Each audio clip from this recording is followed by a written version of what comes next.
মসজিদের ছাদ।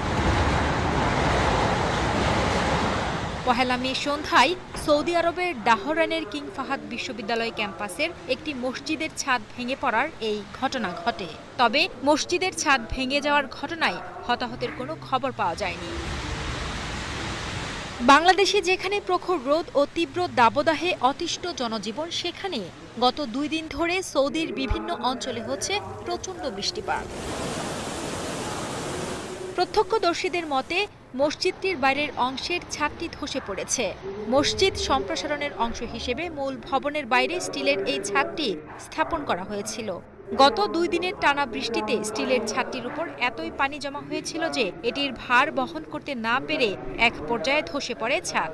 ছাদ ভেঙে পড়ার ফলে মসজিদের ভেতর বৃষ্টির পানি প্রবেশ করে এবং মসজিদের ভেতরে থাকা কার্পেট ও অন্যান্য সামগ্রী পানিতে ভিজে যায়।